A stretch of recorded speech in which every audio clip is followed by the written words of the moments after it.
не знаю страха, не боится пуля, на свету атака, храбрый Мерчули.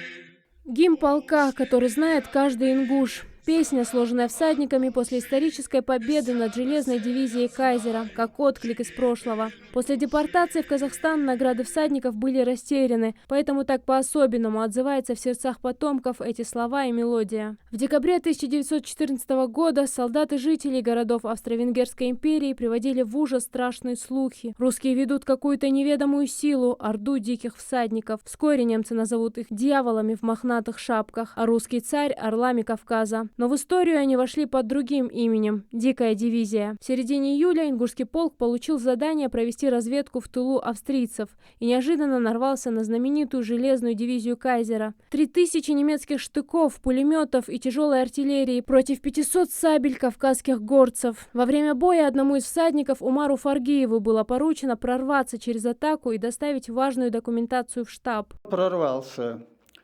даже способствовал атаке. При донесении вот этого важного документа он еще и способствовал атаке. И доставил важный документ в штаб. Ингуши одержали победу в том сражении, бросившись в атаку, не дожидаясь приказа. Уже через 1,5 часа гордость кайзеровской армии перестала существовать. А Умар Фаргиев за своевременное доставление информации в боевых условиях удостоился Георгиевского креста 4-й степени. Вернулся живым, крепким, не раненым. Завел семья, и так жили здесь до выселения вместе. В 1944 году выслали. Во время выселения Лейла Миржоева оказалась в одном вагоне с семьей Умара. Я ухаживала, вот этот полностью вагон, были одни старики. Он никогда не садился кушать, пока я не накормлю всех. Бодрый, хороший, мужественный, хороший человек был.